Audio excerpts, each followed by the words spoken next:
Olá, alunos, bem-vindos à nossa última aula de Introdução à Lógica. Se em aulas anteriores nós analisamos a estrutura do discurso, a estrutura e a forma da lógica formal, nós estudamos principalmente aquela lógica denominada de lógica clássica ou lógica aristotélica, estudamos dos silogismos, estudamos como que se dão as aproximações entre a ciência, entre a teologia, quais são os pontos em comum em cada um dos discursos, como verificar elementos verdadeiros ou elementos falsos dentro de premissas, como identificar o valor de uma premissa, como identificar o valor de uma proposição ou de um argumento como um todo. Nessa aula especificamente, nós iremos trabalhar, lembrando, nós vamos trazer essa bagagem conosco. Porém, novamente, assim como na terceira aula, nós teremos uma série de aplicações, principalmente voltadas ao debate do cotidiano.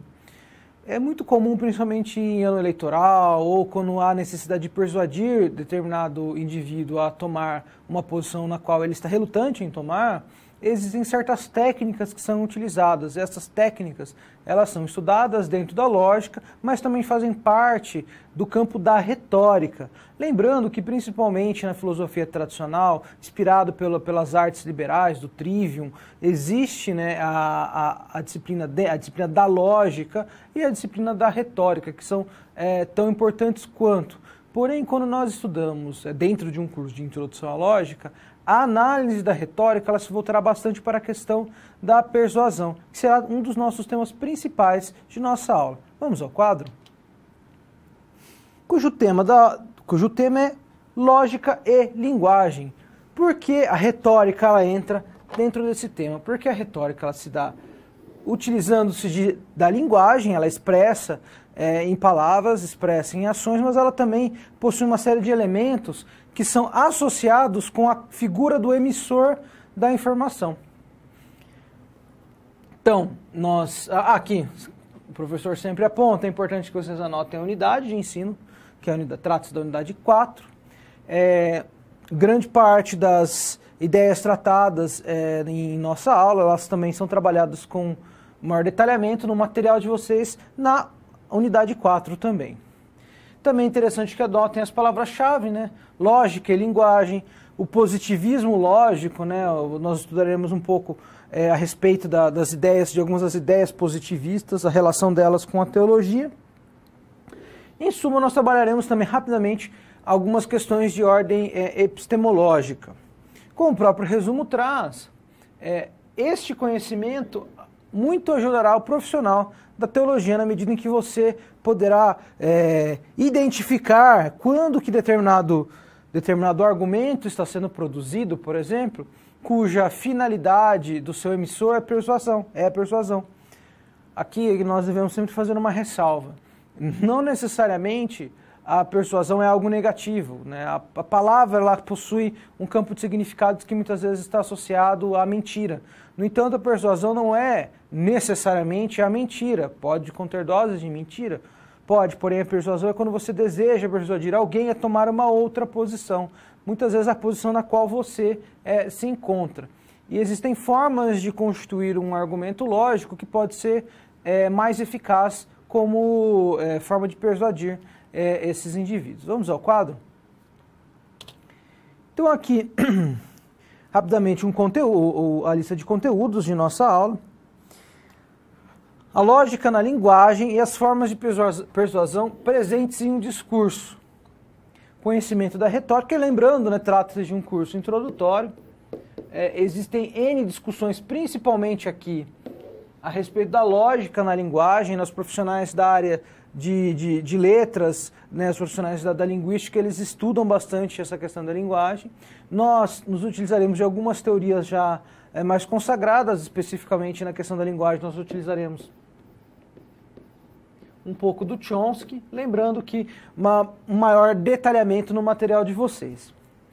O conhecimento da retórica no processo de tomada de decisão sobre crenças e ações. Isso aqui é fundamental para o profissional da teologia, principalmente quando analisamos religiões de outras pessoas. O papel da lógica no processo cognitivo e o que é uma linguagem e qual é a sua função. Então, se nós falamos da lógica, essencialmente, do ponto de vista dos lógicos, ou então da estruturação da lógica na cabeça dos indivíduos, analisada a partir do pensamento dos lógicos, existe também a ideia de que não é necessário ser um lógico para ter um pensamento lógico. Então, aqui vem aquela ideia, muitas vezes costumeira, de que determinado indivíduo possui uma lógica própria, por exemplo. E o positivismo lógico e os principais problemas epistemológicos, né? É muito comum associar a palavra positivismo com problemas. Embora tenha surgido com um ideal de melhoria da humanidade através do progresso da técnica, da ciência, tenha inspirado autores muito importantes que trouxeram grandes contribuições, a meu ver, muitas vezes os autores positivistas eles são injustamente criticados, né? Pois há uma crítica às vezes anacrônica, que nós estamos enxergando tecnologias e uma situação da ciência ali nos séculos anteriores com o olhar de hoje, da era da informação, onde há uma constante de informações. Porém, a presença do positivismo lógico, principalmente a visão que o positivismo lógico tem de ciência e a invalidade que ele traz para o pensamento teológico, ao não considerá-lo uma ciência, será um dos pontos de discussão a respeito. Porém, novamente, é importante lembrar que, mesmo com os seus defeitos, com as suas deficiências, trata-se de uma fonte muito importante do conhecimento humano.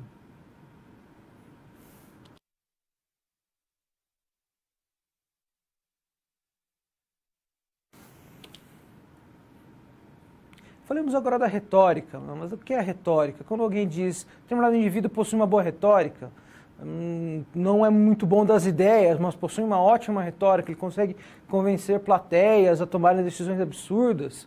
Muitas vezes nós pensamos, não necessariamente, que um indivíduo que possui uma boa retórica é um indivíduo culto, um indivíduo erudito. Mas é muito comum, principalmente nos ciclos acadêmicos, que nós encontremos autores que são excepcionais ao escreverem, são coerentes, conseguem transmitir bem as suas informações, porém quando são entrevistados ali, eles têm dificuldade com a linguagem, em debates, têm dificuldade com a questão da persuasão, porque eles não são bons em retórica.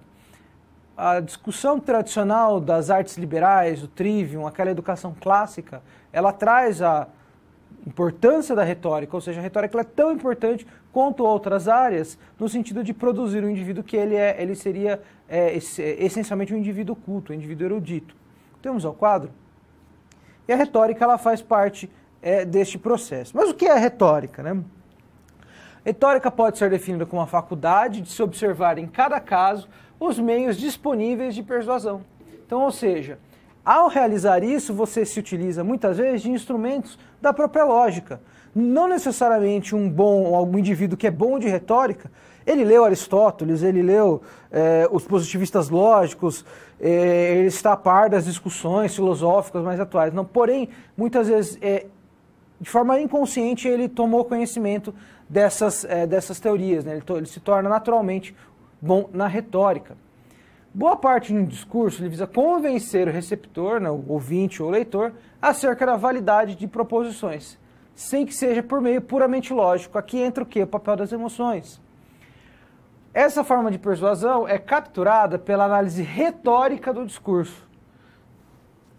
Então, quando nós falamos em análise retórica do discurso, então aqui principalmente em períodos, novamente, em períodos eleitorais, analisar as opiniões as intenções de determinado político no horário eleitoral, pelas intenções, pelos objetivos, e não muitas vezes pelas suas ações efetivas, é tão importante quando entender esses níveis de análise da retórica, quando ele se utiliza da retórica, principalmente em debates públicos.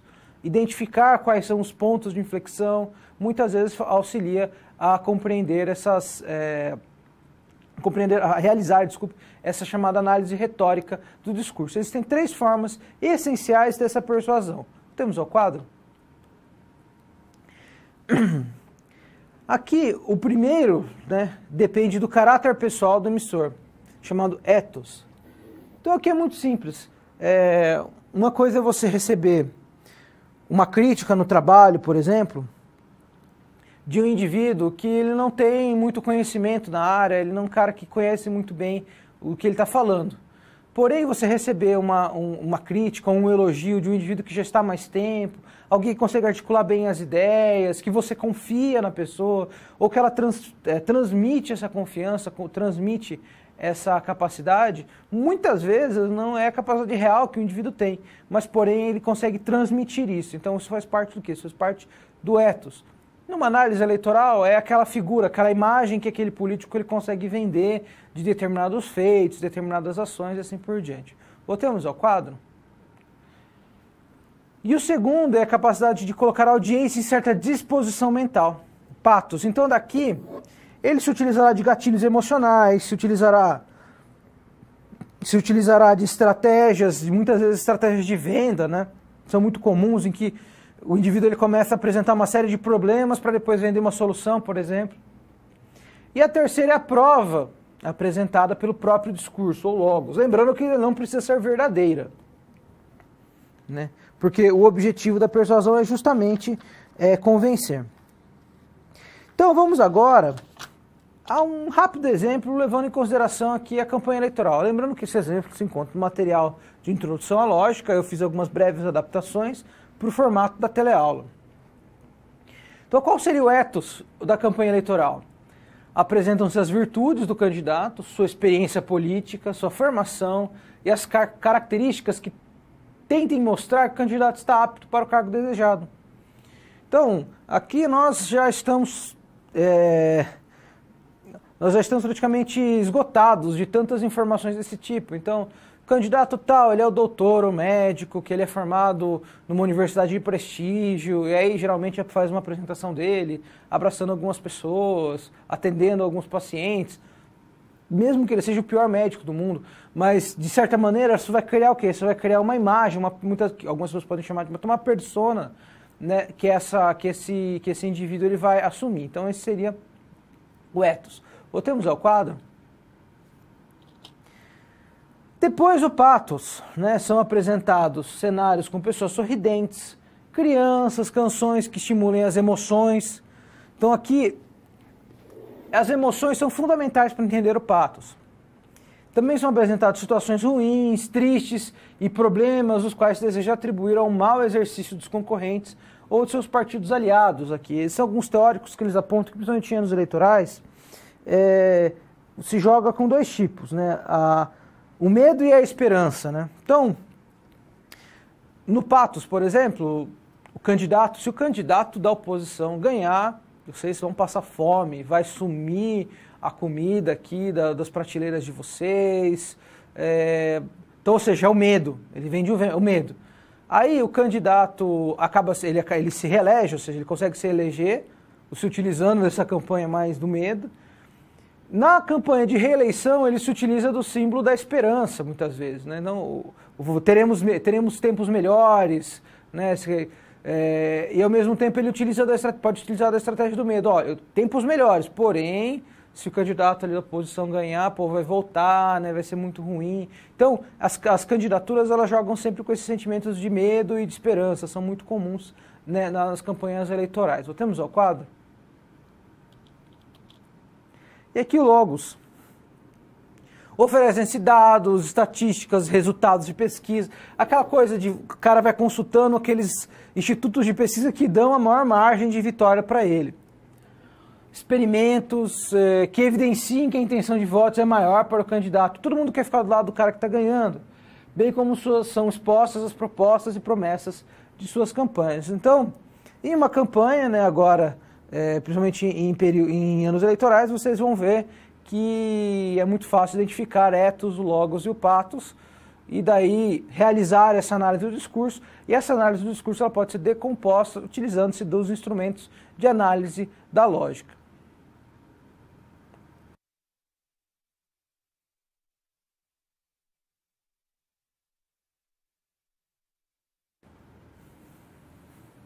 Falemos agora do discurso. Os argumentos, as proposições que compõem os argumentos. Um discurso, ele é montado com base em argumentos, em contra-argumentos, em debates, né, como nós veremos também ali mais à frente. Porém, a montagem do discurso, né, a ideia de determinado indivíduo tem um discurso mais agressivo, determinado indivíduo tem um discurso mais conciliador, que são, em grande medida, os conjuntos daqueles argumentos que esses indivíduos eles trazem para o debate público, ou eles trazem para suas atividades, e que, de certa maneira, você poderá identificá-lo, né, ou decompor, utilizando-se dos instrumentos da lógica. Voltemos ao quadro. Então, aqui, relembrando, nós usamos as ferramentas da lógica a fim de aprender a estrutura formal de um discurso. Muitas vezes ele é inconsciente, e ele é formado por palavras soltas, por conceitos, e às vezes por uma questão, pode ser formado por uma questão de imagem. O que eu estou dizendo? Determinado indivíduo, bem, esse indivíduo aqui, ele se utiliza em seu discurso, lá quando nós estamos formando, né, o que seria o discurso desse indivíduo, ele se utiliza de palavras muito agressivas, ou ele se utiliza de um discurso muito empolado, cheio de floreios, então ele me parece ser um cara um pouco arrogante, então, bem, o discurso dele ele parece um discurso meio vago, ele parece um cara não confiável, ou ele tem um discurso agressivo, porque não só a postura dele, a imagem dele é uma imagem agressiva, mas as palavras que ele se utiliza são agressivas, os conceitos que ele traz são conceitos que muitas vezes estão relacionados com ideias que possam criar essa imagem desse discurso como sendo mais agressivo. Voltemos ao quadro. Porém, nem todo discurso faz apelo a argumentos do tipo dedutivo ou indutivo. Então você não necessariamente tem nas premissas as palavras, os conceitos, eles não são, e não são necessariamente do tipo lógico. Boa parte do discurso, que é o discurso que eu havia dito acima, ele visa convencer o receptor acerca da validade de proposições, sem que seja por meio puramente lógico, ou seja, e aqui envolve a questão de que não necessariamente seja algo verdadeiro. A intenção, muitas vezes, é nefasta por trás dessas questões. E aqui nós entramos no reino das emoções também. Então aqui, rapidamente, uma análise retórica do discurso, né? Então a ideia, novamente aqui a ideia do ethos e do pathos, né? O ethos que depende do caráter pessoal, o pathos que ele está relacionado com a disposição que aquele que emite o discurso deseja colocar, e o logos que é justamente aquelas provas, né? Então a persuasão é obtida pelo emissor, pelo ethos, quando o seu caráter pessoal nos convence de que ele é crível, ou seja, que ele tem credibilidade. Vote em mim, eu sou um médico, vote em mim, eu lutei por você, vote em mim, eu represento grupo X, Y, Z. O pathos, ele, por sua vez, ele convence o receptor mediante certas estratégias de apelo emocional, que eu havia dito que nós entramos no reino das emoções. Tenta colocar o público em certas disposições mentais de tal modo que desperte sentimentos favoráveis à aceitação de seu discurso.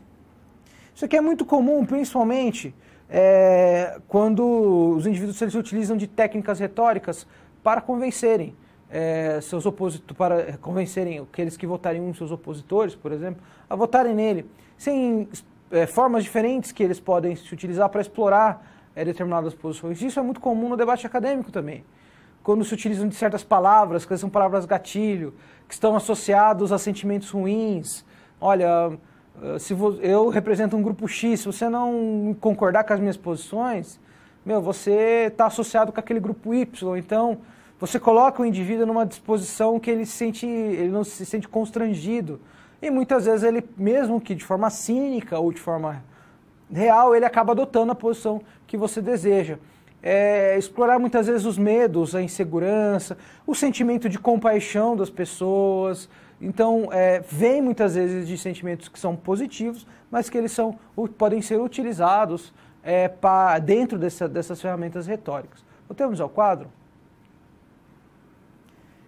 Já o logos, ele consiste na prova ou inferência racional propriamente dita. Então, aqui ele trará uma estatística, algo que possa, em associação com esse pathos, auxiliar no processo de persuasão.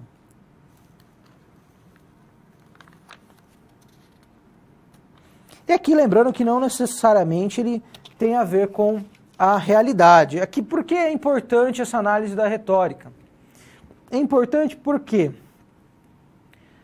A persuasão ela serve para criar um ambiente no qual certas posições serão tomadas, certas opiniões serão tornadas mais comuns, ou elas proliferarão, certas ideias, certas mudanças institucionais e assim por diante. Por isso que a análise da retórica ela é importante, porque muitas vezes, ao analisarmos determinado acadêmico, determinado intelectual, determinado político, determinado grupo de interesse, muitas vezes é pura retórica, como as pessoas falam, né? É pura retórica, não condiz com a realidade. E, na verdade, ao tomarmos decisões com base na posição desses indivíduos, nós colocamos a sociedade como um todo em risco e podemos ter resultados que são o contrário daquilo que eles diziam que poderia acontecer. Por isso que essa tomada de decisões ela é muito importante quando nós levamos em consideração, levar em consideração a análise do discurso, né, principalmente a via retórica, análise da retórica, para nos posicionarmos, para tomarmos posições, porque essas decisões que são tomadas muitas vezes com base em uma boa retórica, porém elas são falsas, elas podem levar a prejuízos maiores para muitas pessoas e muitas vezes para grupos que às vezes poderão ser defendidos com um indivíduo que tem uma boa retórica, porém seja um indivíduo honesto, alguém que procure realmente trazer o bem. Vamos ao quadro? Por isso é interessante compreendermos a tomada de decisão.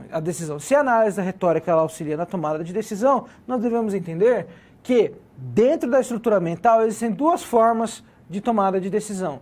A inconsciente, ela é mais comum e todos nós estamos, de certa maneira, em algum outro momento nós estamos dentro dessa tomada inconsciente.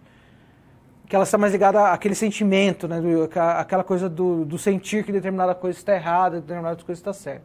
Ela depende do processo rápido e automático de informação. De difícil controle, está baseado em associação com dados já conhecidos e depende de hábitos e emoções. E por isso ela é o quê? Ela é mais rápida, ela é mais intempestiva. Muitas vezes ela também está correta. E a tomada de decisão do tipo consciente, que é um processo mais lento, voluntário, ele é reflexivo, é mais racional e depende de esforço intelectual e de conhecimento. Então, a tomada de decisão do tipo consciente é o tipo de tomada de decisão que nós sempre esperamos que os nossos alunos tomem, que eles analisem os prós e os contras. Lembrando que essa noção de imparcialidade, muitas vezes ela é complicada, porém que ao menos eles consigam compreender os discursos contrários para, de certa maneira, pelo menos, eles consigam engrandecer ou melhorar o seu próprio arcabouço intelectual para que possam também ali tomar decisões mais informadas, ou seja, decisões com base nesse conhecimento.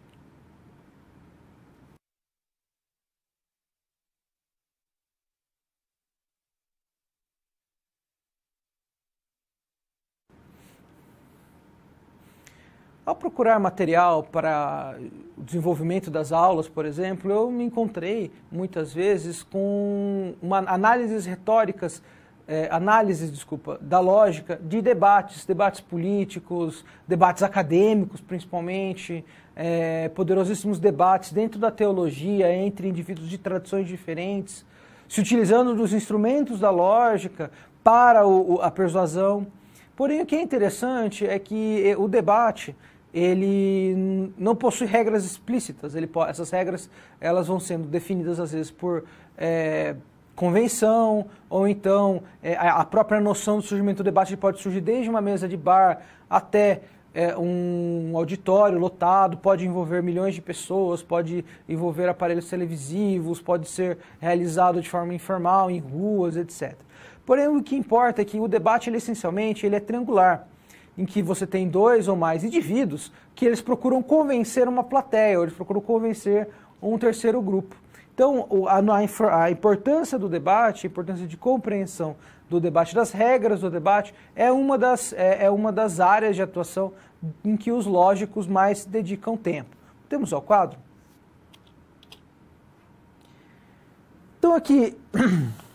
O debate é um ato comunicativo no qual duas ou mais pessoas apresentam opiniões de modo argumentativo sobre determinado tema. Existem debatedores profissionais, Canais de televisão têm indivíduos que debatem sobre quase todos os temas de política, etc. E muitos deles, às vezes, perdidos em teorias, né, ou no desconhecendo essas áreas mais a fundo, eles se utilizam das estratégias lógicas dentro do debate. Porque opiniões de modo argumentativo, no sentido em que eles vão constituindo suas argumentações com base em premissas, constituindo seus argumentos, demonstrando quais são suas premissas. É possível extrair as premissas, muitas vezes premissas implícitas, dentro desse modo argumentativo. Ele, essencialmente, tem esse molde de disputa que tem a seguinte estrutura. Um dos debatedores, às vezes o proponente, apresenta uma tese e a defende por meio de argumentos. Então ele tem uma tese, então ele trará argumentos e depois o outro indivíduo, o oponente, ele deverá, estou aqui dizendo um debate honesto, ele deverá apresentar refutações a esse ou outro argumento de forma a enfraquecer ou a contrapor totalmente a tese do outro indivíduo. Em certa maneira, refutar. E ele pode ser formal ou informal. Ele pode ser formal, pode ser de natureza acadêmica, realizado por meio de páginas de revista, de jornal. Pode ser informal, realizado numa mesa de bar, assim por diante.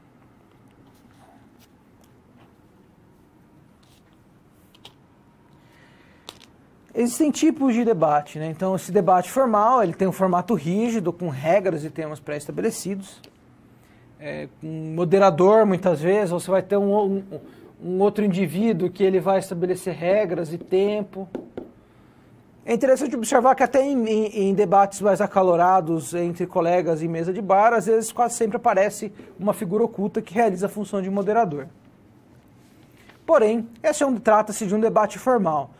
O debate do tipo informal, ele ocorre espontaneamente entre pessoas que têm perspectivas diferentes sobre determinado assunto, podem apresentar livremente seus pontos de vista, que é o perigo de ganhar aquele que grita mais alto. Aqui, quando nós falamos, essencialmente se trata de estratégias de persuasão de uma determinada plateia, de um determinado grupo. Esse debate que ocorre muitas vezes entre posições diferentes, aquele num ambiente mais formal, ele tende a ser mais civilizado, ele tende a ter um maior controle, às vezes apresentando um moderador. O debate do tipo informal, ele, tanto nas duas formas de debate, né, devo dizer, existem estratégias de criação de falácias, então toda aquela estrutura de desenvolvimento de falácias, de análise, os guias de falácias, eles podem ser utilizados tranquilamente na análise de debates, seja debates políticos, debates acadêmicos, até debates mais informais.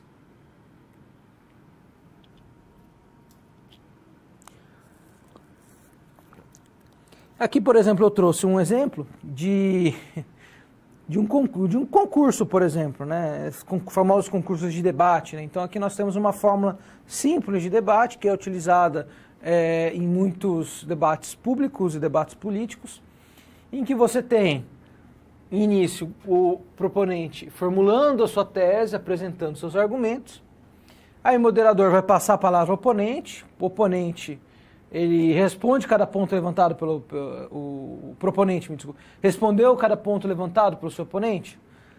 Caso ele tenha respondido, os pontos abordados permitem a conclusão de debate, então o debate termina e o juiz determina quem é o vencedor. Muito comum em concursos. Se não, o moderador passa a palavra ao oponente. Caso não tenha sido respondido, o proponente responde ao próximo ponto levantado pelo oponente. Isso aqui é muito comum, principalmente em culturas que têm um maior índice de competição entre os indivíduos, estimulam mais o uso da retórica, como é o caso da cultura dos Estados Unidos, somente dos países anglófonos, são muito comuns os concursos de debates, né? Então os indivíduos eles têm temas específicos e aí a existência ou não de Deus, aí coloca dois indivíduos debatendo, e aí você tem um terceiro, que é o moderador, e muitas vezes os professores ali que vão dizer, ó, quem venceu o debate, quem trouxe os melhores argumentos. E a análise ou a pontuação em tese é realizado com base nesses critérios associados ao estudo da lógica.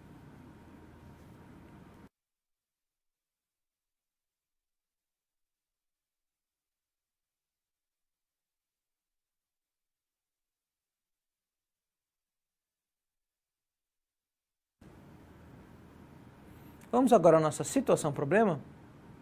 O título de nossa situação-problema é Epístolas de Paulo. Especificamente, nós iremos trabalhar com uma epístola relacionada a Filemon. Aqui lembrando que Paulo estava preso em Roma, né? E ele escreve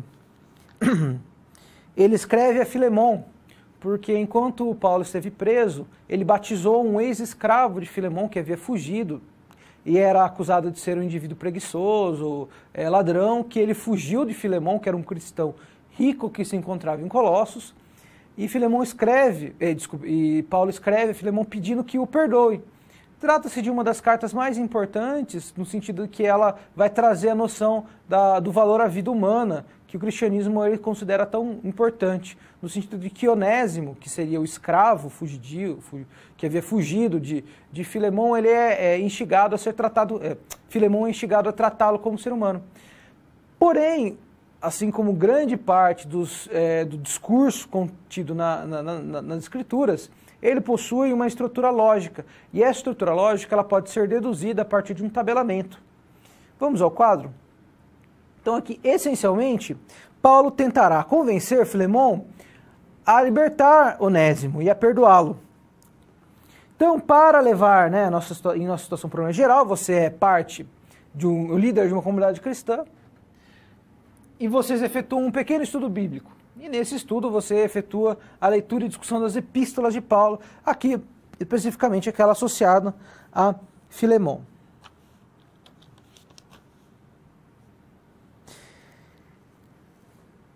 E essencialmente, antes de ir mais à frente, como funciona uma epístola, né, de forma rápida, né? Ela é essencialmente um manifesto, é uma carta no sentido que ela possui um conteúdo e uma estrutura argumentativa de forma a convencer a comunidade de determinada posição, de determinada postura, com um conteúdo do tipo moral associado. Voltamos ao quadro. E sempre, as epístolas elas sempre trazem a localidade, a situação específica. Então aqui, rapidamente, eu trarei aquelas informações mais importantes. Então Paulo, né, prisioneiro de Cristo Jesus, aqui ele estava um prisioneiro em Roma. Aqui ele vai trazer toda a sua filiação e trata de Filemon, que é um grande amigo, um cristão. Ele vai falar da irmã, né, e do seu irmão. Então ele faz o quê? A noção de endereço, a quem ele está dando essa carta. Aqui novamente ele falará, né, pedirá graças, né, à sua família, à família dele. Novamente fará uma argumentação, ou seja, ele trará um ethos, ele está montando o seu ethos. E aqui ele traz o pedido. E o pedido dele é em favor de Onésimo. Aqui ele traz que prefere pedir por amor, que ele vem suplicar que Onésimo, né, que é o indivíduo que estava preso junto com ele, ali, que foi preso junto com ele, que ele o batizou, né, ele o batizou na prisão. Outrora ele foi inútil, né, porque ele era um escravo fugidio, né, um escravo ladrão, mas doravante será muito útil. Aqui ele faz um trocadilho, porque a palavra Onésimo significa útil, utilidade. Então ele mostra, né, que ele vai trazer uma série de argumentos do porquê ele deveria, né, não só por ser agora um cristão, mas ele também trará a noção de que ele deve ser liberto também por conta de sua condição humana. Então vocês veem claramente que ele consegue, mesmo na prisão, ele consegue estruturar. Então aqui nós temos a estrutura lógica, né? Então ele traz a estrutura de Paulo, de prisioneiro, tem toda a liberdade. Agora ele é velho, também é prisioneiro. Ele se vale da situação da prisão dele para pregar o evangelho. E aqui novamente é Filemon, quem ele vai pedir. Então aqui ele vai trazendo o ethos, o pathos. Aqui ele está convencendo Filemon, né, que ele está dizendo certo de tua obediência, porque ele está confiando no ethos que ele, Paulo, possui. E aqui aquilo que ele faz em pedido de Onésimo. Meu filho Onésimo, né, que ele batizou na prisão, ele vai ser útil, porque na prisão ele se tornou útil, ele serve também, você voltará a ser útil a Onésimo. Ele é como se fosse meu próprio coração, ou seja, ele também é um cristão, agora que ele é batizado. Aqui ele faz a defesa, né, da importância, ou seja, Onésimo ele é como se fosse um de nós. Então vamos aqui responder a nossa questão. Qual seria o ethos de Paulo? Ele tem autoridade para ordenar, porque ele é Paulo. Não é porque ele é um indivíduo, ele está preso, ele tem uma autoridade perante essa comunidade. Qual é o ethos de Filemon? Ele tem uma obediência filial que o faria obedecer a tal autoridade. Qual é o patos sobre Filemon? Paulo não usa sua autoridade aqui, mas ele apela ao coração de Filemon. E sobre a comunidade, como poderia Filemon não atender à autoridade ou apelo paternal de Paulo? Como é que ele ficaria com a comunidade cristã caso ele não atendesse? Então, qual que é o logos, né? Se Paulo ordenar, Filemon, ele deverá obedecer. Então, nós temos aqui uma análise, que lembrando novamente, trata-se de uma análise adaptada do material na unidade 4, que ele vai fazer uma breve flexão se utilizando dessa epístola.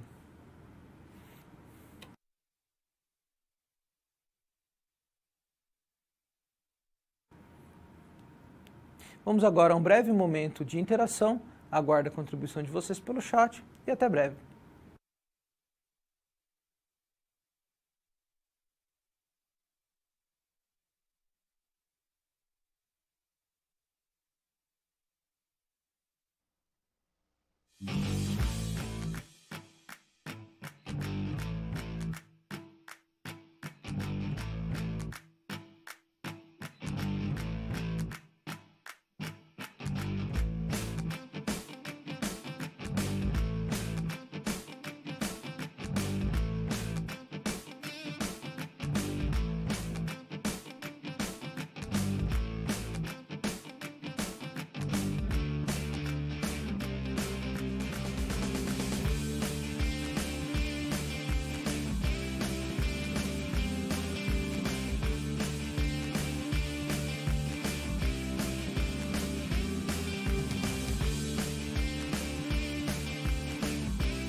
Olá, alunos. Eu volto agora com um recado a respeito do avaliar.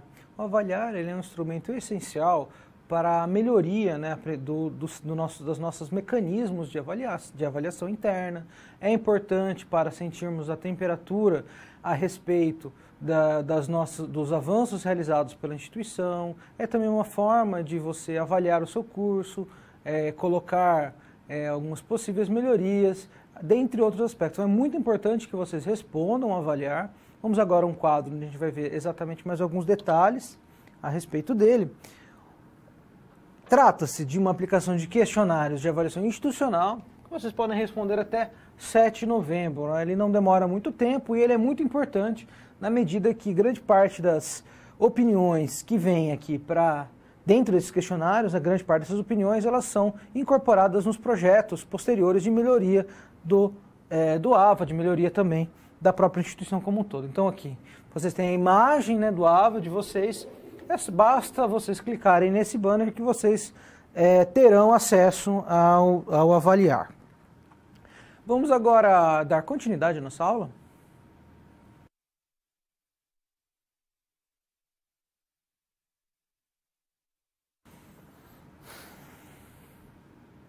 Mas o que é pensamento lógico? Quando nós falamos que determinado indivíduo possui lógica própria, porque ele lava a louça de manhã, à tarde ele sai para caminhar, quando alguém pergunta algo a ele, ele responde sempre com uma outra pergunta, então, isso acaba se tornando como, mas aquele indivíduo possui uma lógica própria, né, no sentido de que para compreendê-lo, né, compreender a sua lógica, nós vamos entender o seu comportamento, os seus costumes, né, o que ele pensa e assim por diante. Porém, ao longo de uma disciplina do tipo Introdução à Lógica, nós nos acostumamos com o debate realizado pelos lógicos, dentro da lógica clássica, aquela noção mais estrutural, mais formal, mais certinha, no qual o debate ele se insere. Nós trouxemos o debate de natureza teológica, o debate de natureza política, para compreender as suas diferentes estruturas, lembrando que a lógica ela também é aplicada à teologia. Os teólogos eles se utilizavam de uma linguagem comum da lógica, muitas vezes ao debaterem com teólogos de outras religiões, de outras denominações, havia esse núcleo comum, que era justamente essa lógica do tipo aristotélica, que formaria essa base no qual eles poderiam conversar. Porém, não são somente os lógicos que eles produzem um pensamento lógico. Existe uma estrutura de pensamento lógico que é inerente aos seres humanos e que pode ser analisada. Então, quando alguém diz que determinado indivíduo possui uma lógica específica, muitas vezes está relacionado à sua rotina, como ele lida com os problemas, qual é a prioridade que ele dá, a hierarquia que ele traz para as suas questões. Então, para compreender muitas vezes o funcionamento de outros indivíduos, né, a lógica desses indivíduos, muitas vezes nós utilizamos de instrumentais da lógica que não necessariamente não nos tornam lógicos profissionais, porém mostra como o pensamento humano, né, o cérebro humano, ele funciona muitas vezes com base consciente ou inconsciente numa estruturação lógica. Vamos ao quadro? Então o que é esse pensamento lógico, né? Pensamento é um fluxo de ideias e associações acerca de uma realidade. Disse muito, por exemplo, dentro da epistemologia, o pensamento tradicional, um pensamento, por exemplo, um pensamento aristotélico, um pensamento do tipo psicológico, né, o pensamento freudiano, o pensamento geográfico e assim por diante, muitas vezes relacionando com profissões ou campos do conhecimento. Porém, se trouxermos essa questão epistemológica para a questão da formação da mente humana, da ação da mente humana, nós vemos que há similaridades. Porque um pensamento é um fluxo de ideias e associações acerca de uma realidade. E a atividade do pensamento lógico é exercida mediante o juízo e o raciocínio, que são elementos importantíssimos dentro das próprias estratégias evolutivas dos seres humanos para a continuidade da espécie. Então, o que seria esse pensamento lógico? Ele é um pensamento no qual o fluxo de ideias e associações é consistente e ordenado de tal maneira que os elementos que o compõem se concatenam, isto é, ligam-se em uma cadeia racional. Então, por exemplo, quando nós falamos em um debate acadêmico, principalmente, a respeito do pensamento, o pensamento marxista, ou o pensamento liberal, nós sabemos quais são as ideias que formam a base desse pensamento, os termos correlatos, os usos comuns, a própria estrutura do discurso, quais são as palavras mais comuns, as ações políticas, qual é o conceito de natureza humana que cada um deles vai ter. Então nós podemos inferir a respeito de um pensamento liberal, justamente analisando aquele tipo de juízo que esses indivíduos dentro dessa escola realizam a respeito de fenômenos sociais muitas vezes semelhantes. Voltemos ao quadro. Então aqui o juízo e o raciocínio. Nós pensamos por meio de imagens, expressamos o nosso pensamento em alguma linguagem. Portanto, devemos estudar o pensamento mediante um discurso. E análise do discurso, aquilo que a gente sempre vem realizando de forma consciente ou inconsciente. E o discurso é um tipo de linguagem.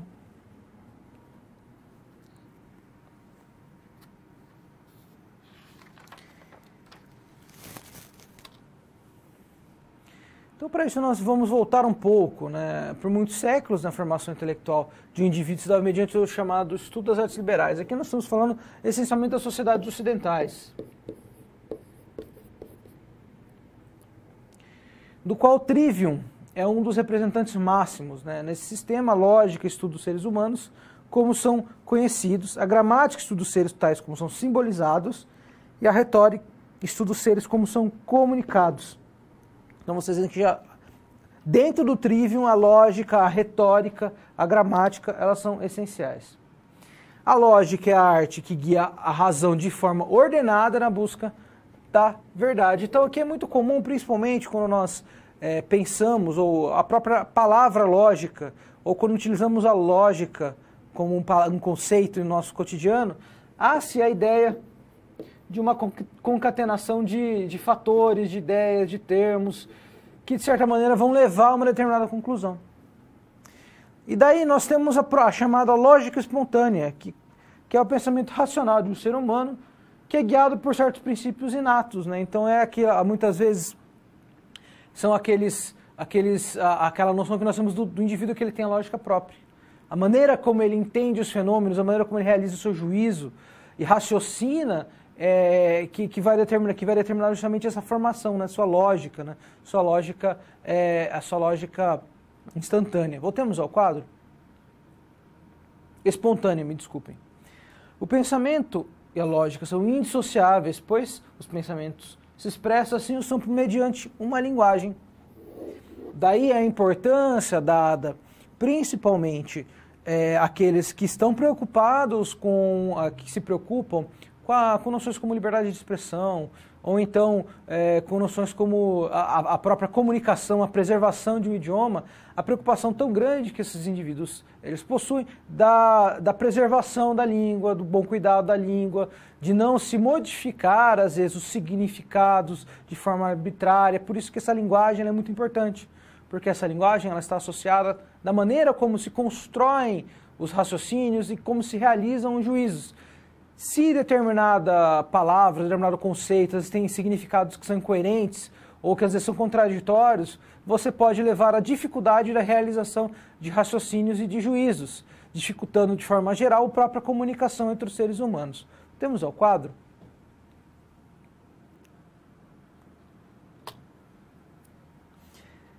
Aqui algumas dimensões lógicas e psicológicas da linguagem. Nós temos a dimensão lógica, corresponde a um pensamento que pode ser expresso na definição, no sentido denotativo, o ato de dormir, igual ao ato de dormir. A dimensão psicológica da linguagem que está em seu conteúdo emocional. Isso aqui é muito importante, porque na medida em que determinadas palavras elas são carregadas com significados negativos. A palavra guerra, por exemplo, a palavra guerra é algo que tem um significado negativo. Se ao longo de um argumento você se utiliza da palavra guerra, você está tentando trazer um tipo de gatilho emocional específico, porque o significado que codeia essa palavra é um significado negativo. Então você está trazendo o quê? Você está trazendo uma carga emocional para o seu discurso, para o seu argumento. Me desculpa. Temos ao quadro. O discurso religioso é rico em poder de expressabilidade e contempla abundantes exemplos das duas dimensões da linguagem. Então aqui, quando os apóstolos eles se utilizam de uma linguagem, eles podem alternar uma linguagem lógica, eles realizam analogias, mas eles também podem carregar determinadas ações com palavras que possuem cargas emocionais, de maneira, muitas vezes, a persuadir seu público a tomada ou então a enquadrar-se em determinadas diretrizes morais, em determinadas diretrizes dentro da comunidade. Então nós vemos quase todos esses tipos de discurso. A Bíblia é uma fonte muito forte, não só de gêneros literários, mas também uma forma muito interessante de se compreender a estruturação da lógica.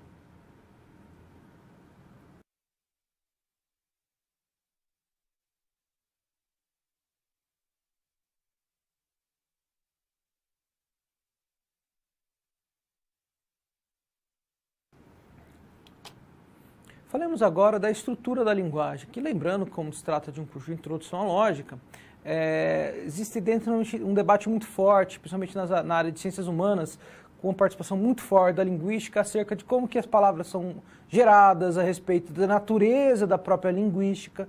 Porém, nós trouxemos aqui, com base no material escrito pelo professor Fábio Bertato, um material muito bom, que ele traz algumas ideias, dentre elas a ideia de Noam Chomsky a respeito da linguagem. Por que a compreensão da linguagem ela é importante na lógica? Porque essa linguagem ela será a forma como esse pensamento lógico será justamente expresso. Temos o quadro? Então, para compreender esse pensamento, é importante compreendermos o quê? Compreendermos a sua estrutura. Estrutura é o quê? É o modo como estão dispostas ou se articulam as partes de um todo. É um conjunto de relações que formam um todo sólido, inteligível e coerente. A língua portuguesa tem uma estrutura. A língua francesa tem uma outra estrutura, cujas inter-relações determinam a sua organização e funcionalidade. A estrutura de linguagem é o modo como se organiza. Então, a própria estrutura da gramática ela também está relacionada.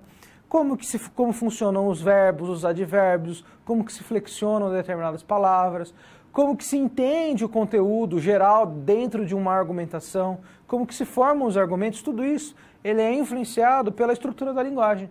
Por isso que é extremamente difícil a tradução, principalmente a tradução de autores de línguas antigas, né, como o grego, o latim, a tradução desses autores para o português moderno, por exemplo, porque muitas palavras possuem conceitos diferentes e a estrutura, a organização das frases, a montagem dos argumentos pode modificar totalmente o sentido daquilo que era a intenção original do seu autor.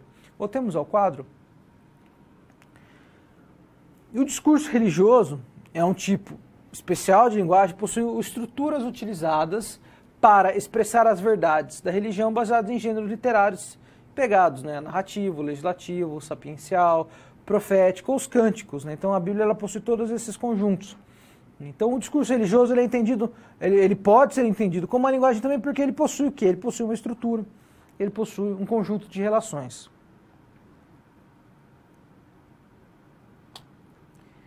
Para isso, nós realizamos uma rápida leitura a respeito da noção das linguagens fixas e inatas, em Noam Chomsky, em que ele traz que a estrutura profunda é o conteúdo semântico do nível mais abstrato, como pensamentos, ideias e conceitos que dão origem à linguagem. Ou seja, essas ideias, elas possuem, quando elas são transmitidas, essas palavras, quando elas transmitem determinadas informações, elas já estão associadas dentro desse campo semântico a determinados comportamentos, a determinados emissores, a determinadas ações e assim por diante. Voltemos ao quadro. E a estrutura que ele chama de estrutura superficial é a organização linear da fala ou escrita e que é derivada da estrutura profunda. Aqui a gente fala principalmente da sintetização dela, né? É o que? Muitas vezes é a escrita. A escrita formal, a fala. Isso daqui está relacionado muitas vezes com a experiência, o ambiente em que esses indivíduos se colocam. Então, existem certos princípios comuns que subjazem a todas as linguagens naturais. Todas as línguas naturais, me desculpem. Então, como havia dito, então, a própria formação desses conceitos, conceito a palavra, árvore, em contextos ambientais diferentes, tem um significado diferente, está associado ao nível profundo dessa linguagem é diferente, por isso que se torna bem complicado. Alguns autores até colocam aqui, é muito difícil filosofar sobre os autores gregos sem você conhecer o idioma grego. E pior ainda, você conhecer o grego clássico, aquele trabalhado lá atrás. Por isso que a questão da linguagem, a questão da tradução de determinados idiomas, ele se torna tão importante. Porque, como nós observamos, eles possuem níveis diferentes, né, níveis diferentes de profundidade.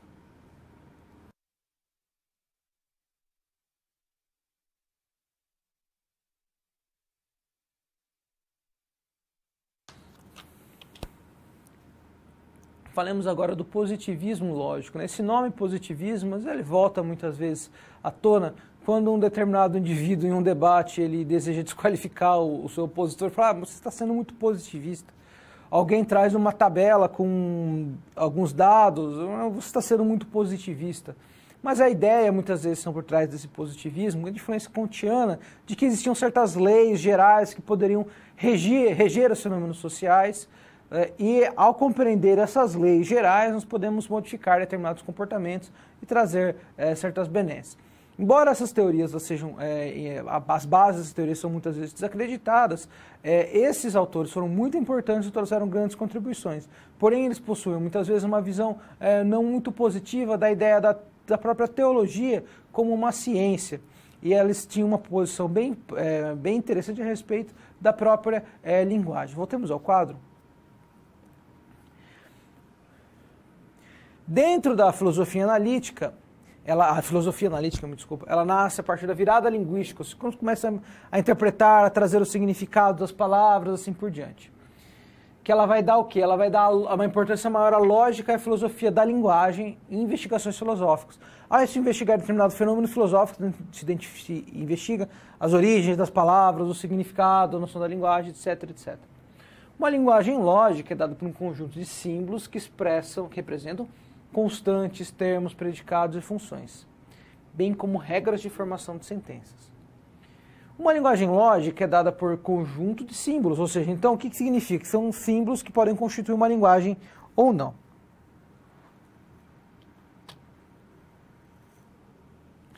Entre os anos de 1924 e 1936, um grupo de filósofos e cientistas reuniram-se na Universidade de Viena a fim de discutir questões pertinentes à filosofia. Ficaram conhecidos como o famoso Ciclo de Viena, no qual eles trouxeram uma importância muito grande para o estudo da linguagem. As verdades da lógica e da matemática eram verdades evidentes, eram tautológicas. Por quê? 1 mais 1 é 2, uma laranja mais outra laranja é 2 laranjas, então elas são evidentes. Na questão da lógica, muitas vezes a premissa 1, a premissa 2 é a conclusão deriva das premissas ou não, então elas são mais tautológicas. Aqui a gente está falando essencialmente da lógica dedutiva. E as verdades da ciência, elas eram proposições empiricamente verificáveis. Ou seja, determinado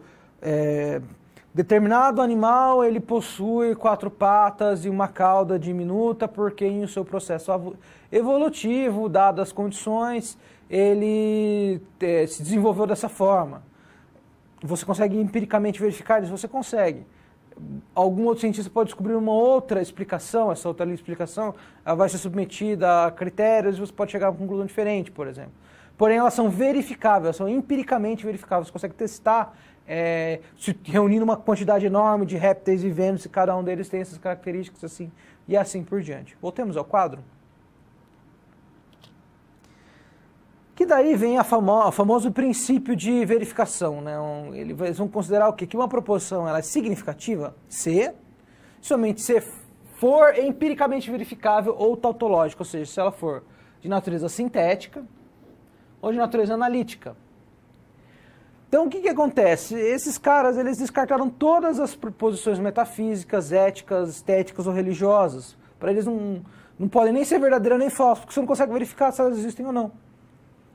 Para os positivistas lógicos, os discursos desses domínios não são desprovidos de significado, porque não são verificáveis.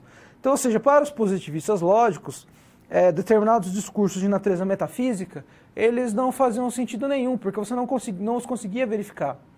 E para serem discursos válidos ou com algum conteúdo, eles deveriam ser verificáveis. Por isso, eles acabam descartando grande parte desses discursos. Temos o quadro? Então, esse é o famoso princípio da verificação. Então aqui eu trago umas das críticas ao positivismo lógico, lembrando que essas críticas foram extraídas do material de introdução à lógica na unidade 4, escrito pelo professor Fábio Bertato, que tem também alguns outros artigos, inclusive um deles é bem interessante a respeito uma crítica, né, essa visão do Karl Popper, né, a respeito, que é um dos dos autores mais importantes, dos grandes críticos, né, dessa visão da teologia como uma religião, como uma ciência, me desculpa. Uma das críticas, né, ele é autocontraditório, pois ele mesmo não é nem verificável nem tautológico. Você não pode saber, você não pode dizer se o positivismo ele é verificável ou não. Podendo, aliás, ser considerado uma espécie de princípio metafísico, né, bem pesado. Por outro lado, tal princípio é muito restritivo, já que descarta proposições filosóficas e mesmo científicas relevantes como desprovidas de sentido. Então, determinadas hipóteses, por exemplo, que você não possui como prever, como verificar, porque você não tem a tecnologia. Não? Existe uma hipótese que determinadas moléculas têm esse comportamento, ou que determinados tipos de micronutrientes eles agem dessa forma. Não havia tecnologia para identificar, então elas não são verdadeiras. Porém, que você desenvolve a tecnologia, você consegue verificar, por exemplo. Então, há uma série de contradições dentro dessa noção de princípio de verificação. Voltemos ao quadro. Então, por exemplo, aqui é um exemplo clássico, né? Para que uma proposição do tipo todos os cisnes são brancos pudesse ser realmente verificável, seria necessário checar todas as instâncias ou casos particulares de cisnes para constatar que realmente são brancos, que é impossível. Enquanto você registra um cisne, outro cisne iria nascer em um norte, em outra região. Na realidade, existem cisnes negros, o que falseia a proposição todos os cisnes são brancos. Popper, que é um dos grandes autores, propõe dessa forma que o princípio que deve caracterizar a proposição como científica é o princípio da falsibilidade, ele vai contrapor o princípio da verificação. Karl Popper é um intelectual muito importante também aqui, ele é uma figura essencial, ele é um lógico de mão cheia, ele escreveu uma série de obras a respeito de contradições lógicas, escreveu a respeito da pesquisa científica. Existem posições e contraposições a respeito de suas ideias, porém, no geral, ele é um intelectual de grande renome, né, de grandes contribuições, e que ele trouxe, né, um outro princípio que é o chamado princípio da falsibilidade. Vamos dar uma olhada nesse princípio? E aqui um outro ponto importante, ele observa que as proposições empíricas são obtidas mediante indução, e desse modo não tem o mesmo grau de certeza que uma proposição obtida dedutivamente. Então isso aqui já anularia já o famoso princípio de verificação. O que viria a ser esse princípio da falsibilidade? A ideia de que nossas teorias são sempre provisórias e são verdadeiras, enquanto não forem impugnadas. Uma determinada hipótese ela se mantém, uma determinada teoria se mantém, enquanto outra teoria não há sobrepor. Uma proposição deve ser considerada científica não pelo fato de poder ser empiricamente verificada, onde estão todos os cisnes, mas sim ser empiricamente refutada. Você consegue, não importa, por exemplo, aqui, não importa que todos os cisnes sejam brancos, você não tem como verificar todos os cisnes brancos. Porém, ela pode ser falseada, ou seja, se eu apresentar um cisne negro, você consegue falsear essa hipótese, ou seja, se você consegue realizar isso, refutar isso com base nessa informação, então trata-se de uma hipótese científica. Voltemos ao quadro. Então ela pode ser o quê? Empiricamente refutada, já que é impossível verificar empiricamente, né, ele teve esse insight. Ela pode ser empiricamente refutada se você conseguir trazer algum ponto que possa refutá-la. A validade de uma sentença universal se mantém enquanto não se apresentar uma refutação para ela. E aqui surgem alguns problemas, né? Com relação ao discurso religioso, o próprio Círculo de Viena não considerava nenhum valor nele. Para eles, o discurso religioso nada informa sobre Deus ou sobre o mundo.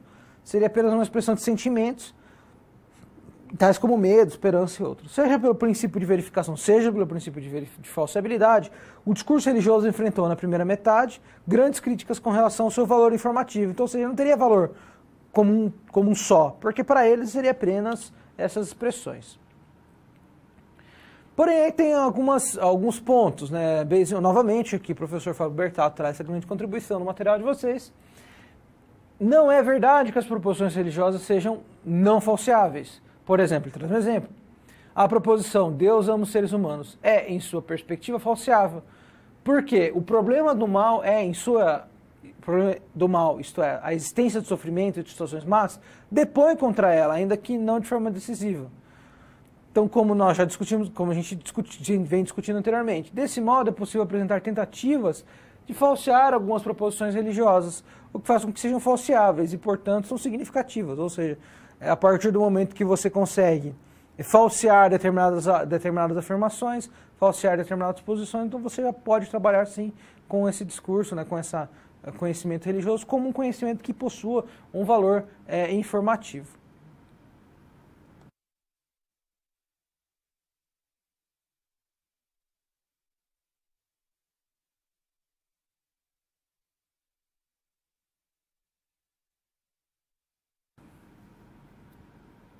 Vamos agora à nossa situação-problema. E nossa situação-problema se intitula Positivismo Lógico e Teologia.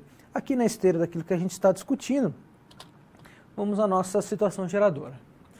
Então, aqui lembrando, trata-se de um grupo religioso, né? Você é um dos líderes desse grupo religioso, que procura discutir algumas questões relativas às escrituras e também relativas ao conhecimento teológico como um todo.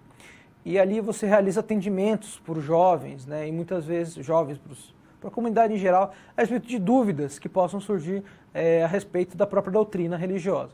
Temos o quadro.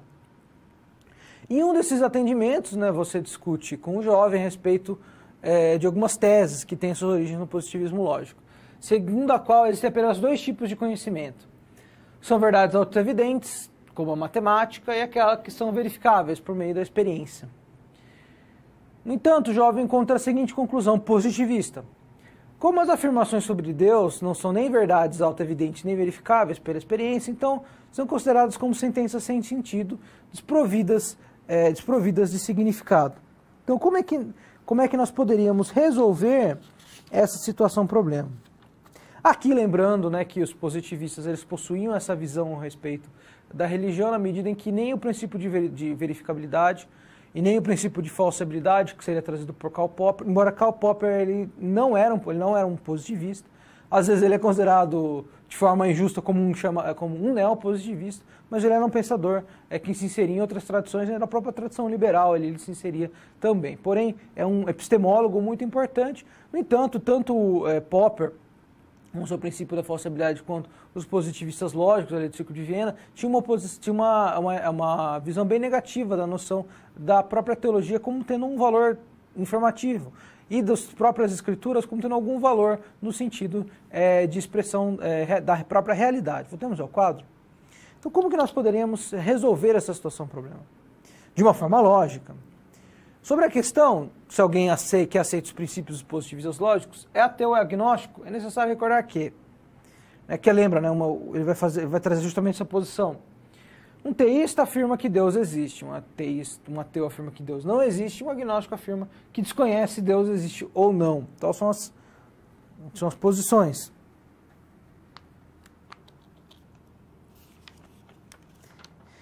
Se as três proposições que caracterizam o teísta, o ateu e o agnóstico, respectivamente, empregam o termo Deus, mas, segundo os positivistas lógicos, o termo Deus é desprovido de significado, portanto, as três sentenças são sem sentido nessa perspectiva. Desse modo, tais sentenças não são nem verdadeiras nem falsas, são apenas sem significado. Lembrando isso que é adaptado do material do professor Bertato, né, ele traz essa inversão bem interessante. É como se o positivista lógico dissesse, não entendo o que você quer dizer por Deus. Logo, o positivista lógico não é nem teísta, nem ateu, nem agnóstico, pois se assumisse alguma dessas posições, estaria afirmando que o termo Deus admite significado. Então você poderia lançar a seguinte questão. Isso tudo faz sentido, né? Você falando para o jovem, se você joga novamente, há uma contradição aqui no caso. Esses indivíduos eles entram o quê? Eles entram em uma chamada contradição lógica. Se você assume qualquer uma dessas posições, então você admite que a palavra Deus tem significado. Como esses positivistas eles não admitiam que a palavra Deus tivesse qualquer tipo de significado, então se eles assumem qualquer uma dessas posições, então logicamente eles entram numa contradição.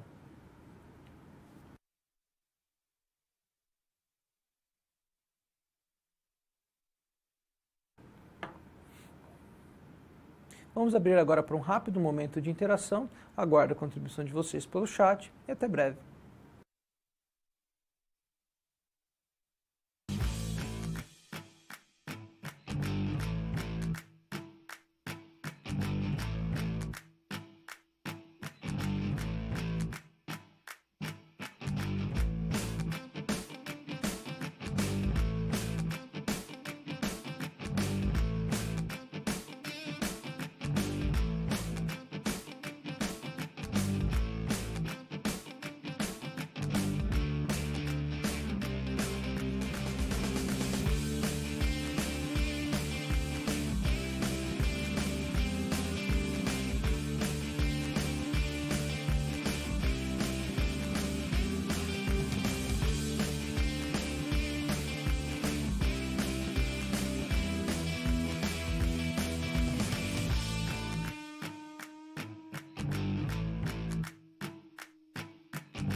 Bem, pessoal, agora é importante novamente relembrá-los da importância do avaliar, que é um mecanismo desenvolvido pela instituição para possibilitar possíveis melhorias. Ali trata-se de um questionário que vocês podem responder dentro do AVA de vocês e vocês poderão ali propor algumas mudanças, com base, me desculpa, nesses questionários, serão propostas novas mudanças de forma a melhorar o ambiente virtual, de forma a melhorar também o curso em que vocês se encontram. Então é muito importante que vocês respondam esse questionário. Vamos dar uma breve olhada nele no nosso quadro. Ele se encontra exatamente no AVA de vocês. Trata-se de uma pop-up, no qual que basta vocês clicarem, é uma pesquisa que dura pouco tempo, e respondam até 7 de novembro. Então não toma muito tempo, são alguns minutinhos, e podem contribuir bastante, poderá contribuir bastante para a melhoria da instituição como um todo, e também para a melhoria do curso. Então será algo importante tanto para a instituição, quanto para vocês também. Vamos dar continuidade agora à nossa aula.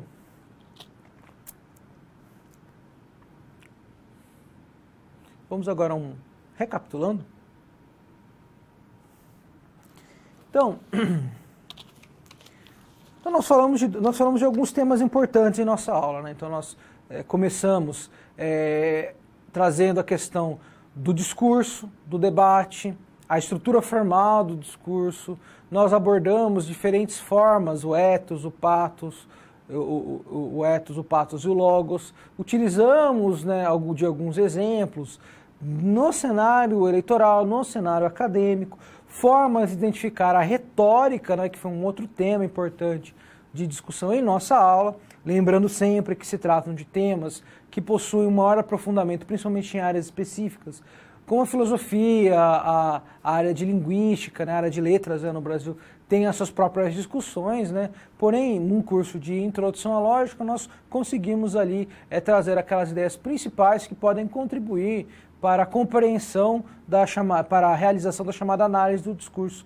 Essa análise do discurso, que pode ser desde um discurso religioso até um discurso eleitoral, é importante instrumento para nos guiarmos nesse mundo cheio de informações. E o outro tema muito importante da nossa aula foram as ideias dos positivistas lógicos acerca da linguagem, que tem um rebatimento na própria teologia e nas questões concernentes justamente àqueles aspectos centrais da teologia. Vamos ao nosso quadro, desculpa. Então aqui nós temos um flow, né, realizado, que se encontra no material de vocês, na unidade 4, em que ele vai trabalhar a questão do positivismo lógico, que nós temos essa distinção daquilo que é analítico, que é sintético, né?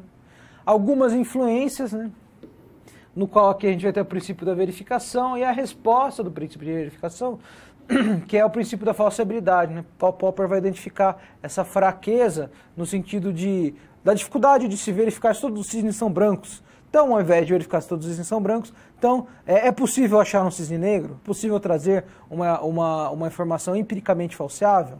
Então, essa teoria ela tem sentido.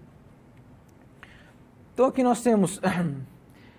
Ela tem uma análise bem restritiva, porque ele considera que proposições éticas, estéticas, metafísicas, elas não teriam validade, porque elas não são empiricamente demonstráveis. Então, é muitas vezes contraditório, porém foram grandes as contribuições desses autores. Então, aqui, em maior pormenor, o princípio da falsibilidade, né, uma sentença ela só pode ser significativa, você deve prestar atenção nela, se ela somente for possível de ser refutada, se você pode refutar essa tese de cisnes são brancos com cisne negro, ou você pode falseá-la, né? Ou você mostra um cisne, né, que ele pode ter uma cor diferente, né? Ele pode ser um pouco parecido com cisne branco, assim por diante. O princípio de verificação parece ser autocontraditório, pois ele mesmo não é nem verificável nem tautológico, pode ser considerado também até como um princípio metafísico, né? Então, o que é esse princípio da verificação que está no coração dessas ideias? Uma proposição ela só é significativa se for analítica ou se ela for sintética.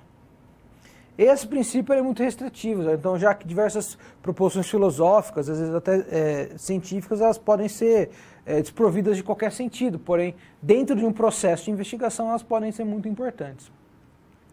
Bem, essa foi a nossa quarta aula do curso de Introdução à Lógica. Eu espero que vocês tenham gostado da estruturação de nossas aulas. Estou sempre aqui, caso vocês tenham contribuições para possíveis melhorias, eu abro que vocês possam mandar e-mail, que vocês entrem em contato com o professor. Eu espero que vocês tenham gostado de nossas aulas, da maneira como nós estruturamos as nossas aulas, e eu aguardo vocês em uma próxima oportunidade. Espero que vocês tenham gostado novamente, eu agradeço, me sinto honrado de ser professor do curso de Teologia, e eu peço que fiquem bem, que fiquem seguros, e até a próxima.